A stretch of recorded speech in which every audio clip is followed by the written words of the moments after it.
Sasabihin ng misis, yan lang ang problema mo. Ako nga, pagod na pagod ako dito sa bahay natin. Ako lahat. Ako nag-aalaga sa mga bata. Ako naglilinis. Ako naglalaba. Ako nagluluto. Yan lang ang problema mo. Ako nga, pagod na pagod. Hindi ng katawan, kung hindi pati ang aking isip, pati ang aking puso. Yan lang ang problema mo. Sa tingin niyo po ba, mag-o-open up pa ulit yung lalaki? Di ba hindi?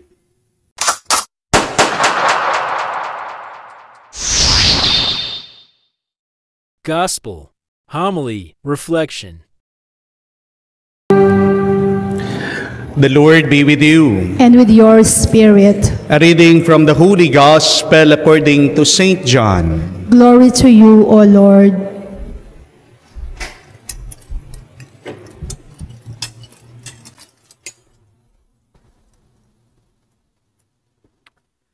The Jews murmured about Jesus because he said, I am the bread of life that came down from heaven. And they said, is this not Jesus, the son of Joseph? Do we not know his father and mother? Then how can he say, I have come down from heaven?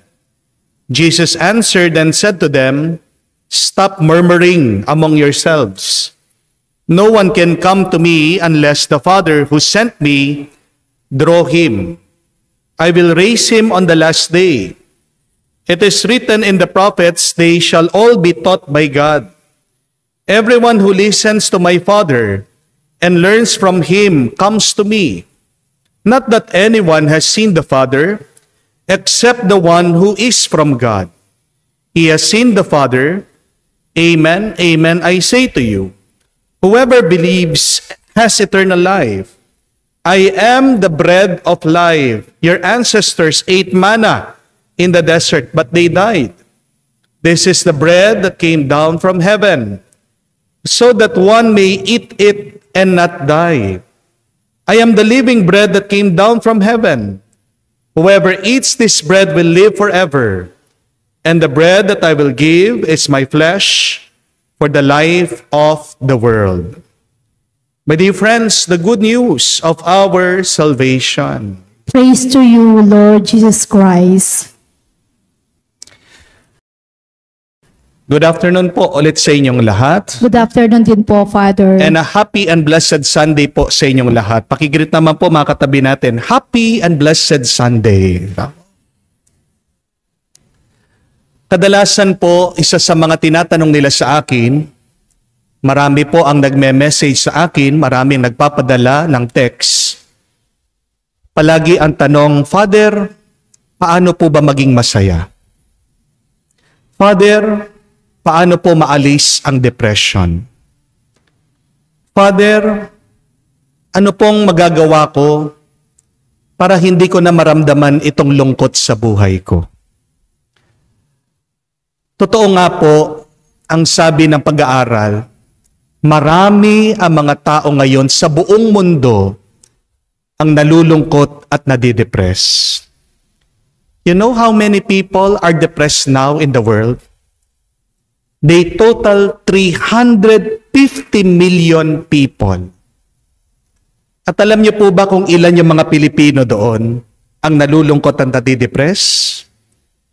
150 million Filipinos are depressed. Look at that. Sa buong mundo, 350 million ang nalulungkot. Ilan yung mga Pilipino? 150 million. Halos kalahati. Kaya nga po ang sabi ng statistics that 1 in every 4 people that you are with, that you meet every day, is depressed. Tignan niyo po yung mga katabi niyo. Ilang kayo dyan? 1, 2, 3, 4. Isa sa inyo depressed. Pero maaaring sasabihin ng iba, Father, hindi naman mukhang depressed. Yes. Because depression is not about the appearance of the person. Depression is about the state, the situation, what is happening inside. Hindi naman ibig sabihin mukhang masaya ay talagang masaya ang isang tao. Amen? The number one cause of disability throughout the world is depression. What does disability mean? Being paralyzed, being immobile, hindi ka makagalaw. At di po ba yan talaga yung karanasan ng depression? Hindi mo maintindihan, wala kang gana. Ayaw mong lumabas sa kama, ayaw mong lumabas sa kwarto, ayaw mong kumain, hindi mo alam kung ano ang iyong gagawin. You are paralyzed. Naninigas ka. Wala kang direksyon sa buhay. Hindi mo alam kung ano ang kinabukasan para sa iyo. And the question is, what can we do when we start to experience this deep sadness? Nagpapasalamat po tayo sa Diyos dahil itong mga pagbasa na ating narinig, napakalaking tulong po sa atin kung tayo man ay dadaan sa malalim na lungkot o depression. The first thing that we should do whenever we feel this sadness and depression is do not judge yourself. Do not judge other people who are sad and depressed. Hindi po masama ang nalulungkot. Amen? Wag nating sasabihin sa isang tao na wala ka naman dapat ikalungkot. Ano pang ikakalungkot mo?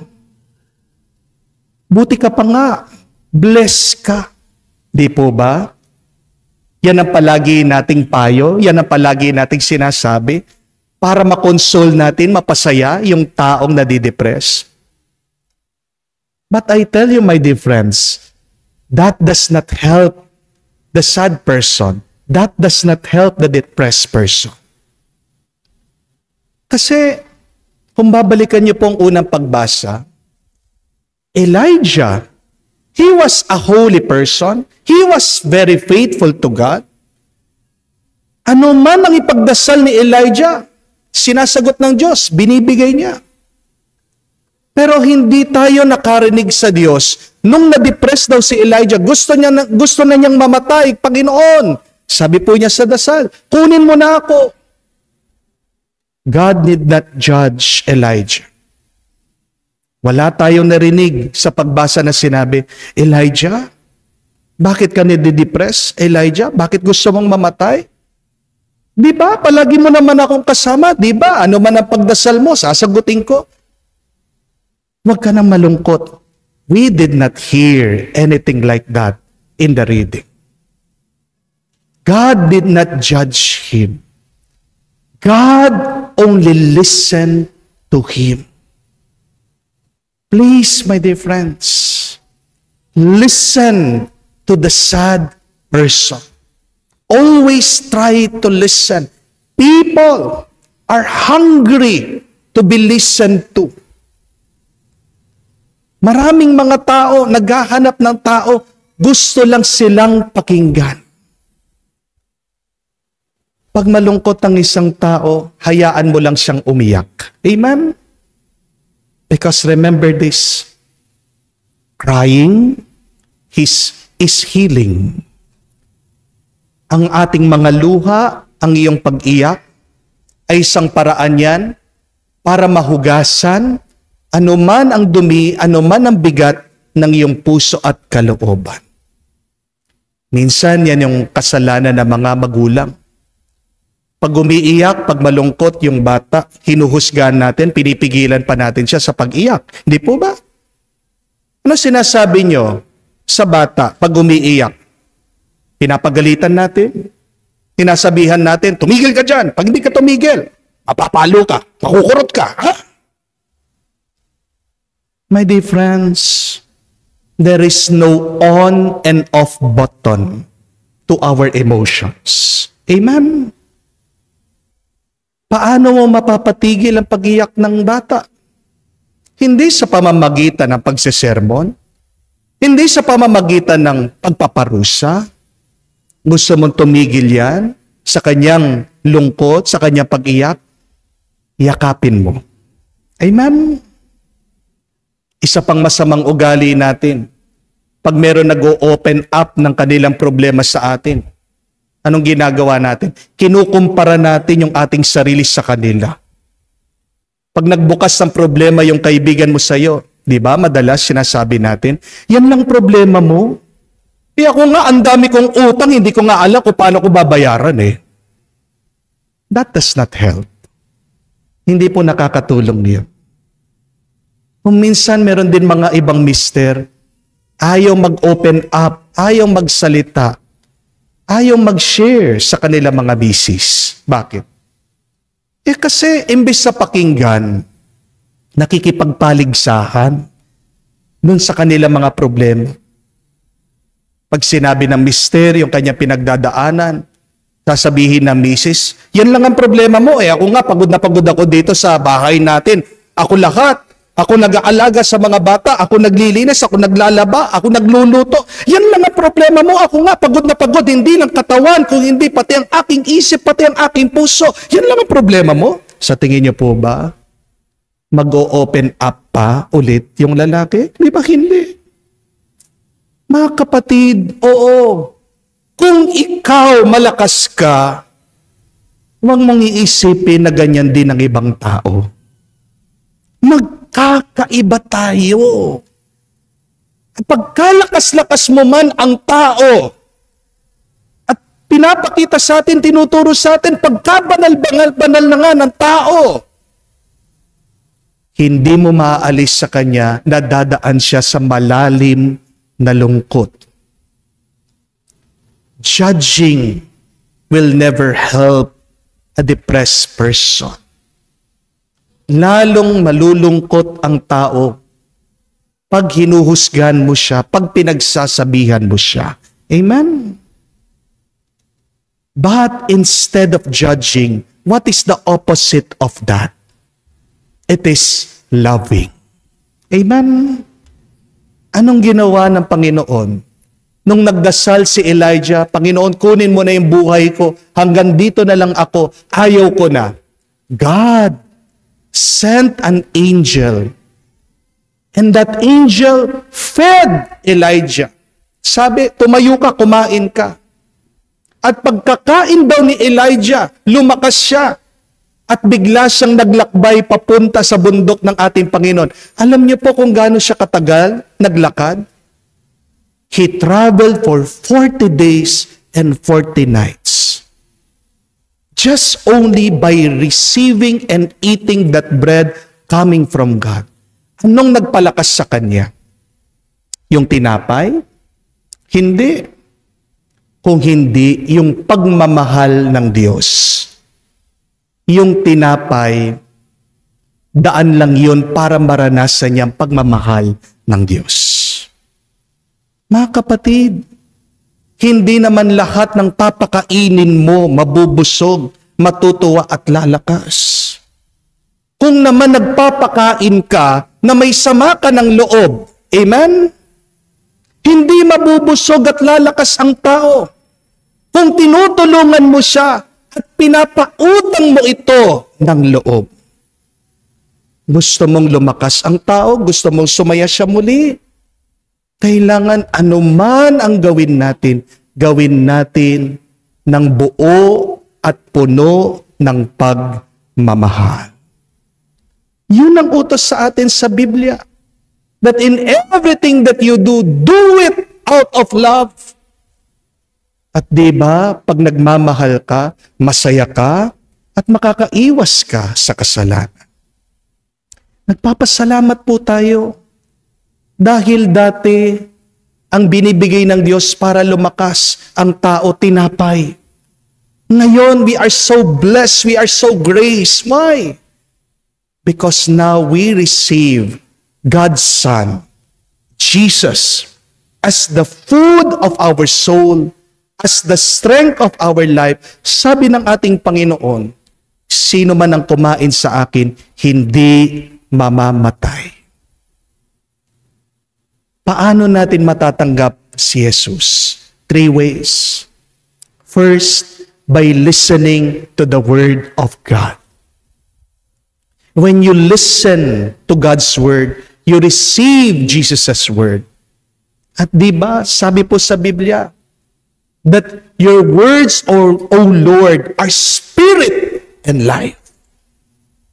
Pag wala kang lakas, pag wala kang espiritu, pag wala kang buhay, makinig ka lang sa salita ng Diyos.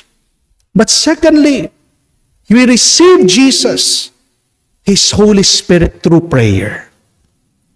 Ang mga sinaunang Kristiyano, pag nagdadasal daw sila, diyan bumababa ang banal na Espiritu. Do you want to receive the Holy Spirit? Then, do not stop praying. But third and last, we receive Jesus through the Holy Eucharist. Yung totoong katawan at dugo ng ating Panginoon nasa loob ng banal na misa. I know, minsan wala tayong gana. Hindi natin feel na tayo ay magsimba.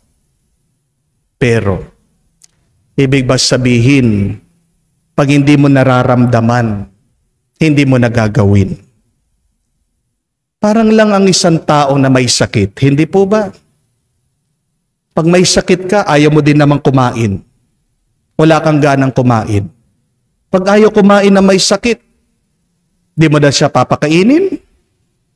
Paano siya gagaling? Paano siya lalakas? Mga kapatid, it is not a matter of feelings that we receive Jesus. Receive Jesus despite of what you feel. Dahil sa pagtanggap mo, diyan lumalakas ang iyong kaluluwa. Tandaan niyo po ito. When you go alone in life, we call that a race. Spell race, R-A-C-E. Ano po ang race? Paligsahan, unahan. Anong mararanasan mo kung palagi kang nakikipag-unahan, nakikipagpaligsahan sa buhay? Di ba? Mapapagod ka? But remember this. When you go with God, the race becomes a grace. Tingnan niyo po. Isang letra lang ang diferensya. Ang race, nagiging grace. What is that one letter? It's letter G. Who is our big G? It is God. Do you have God in your life? Is God with you in this journey in life? Kung gusto mong mapuno ka ng grasya na umaapak, may gana ka, wala kang gana, nalulungkot ka, ayaw mo na, gusto mo na sumuko, huwag kang aayaw. Huwag kang lalayo sa Diyos. Yan po yung ating ipagdasal sa banal na misang ito. Naway, una, huwag natin husgahan ang ating sarili. This sadness, this depression, is like a season. They come and go. Parang bagyo lang yan. Darating, aalis. Pero, huwag kang titigil na kumapit sa Diyos. Kung hindi mo na kayang kumapit, sumuko ka sa Diyos. Dahil tandaan mo, pag palagi kang nasa Diyos, palagi ka ding puno ng Kanyang grasya. Amen? We prepare to receive Jesus once again in this Holy Eucharist. We thank the Lord for the many graces that we receive. And receiving once again Jesus, may we have the strength to face whatever problems and challenges we have now in this life. To God all the glory, to God all the praise. To God we go, now and forever. Amen.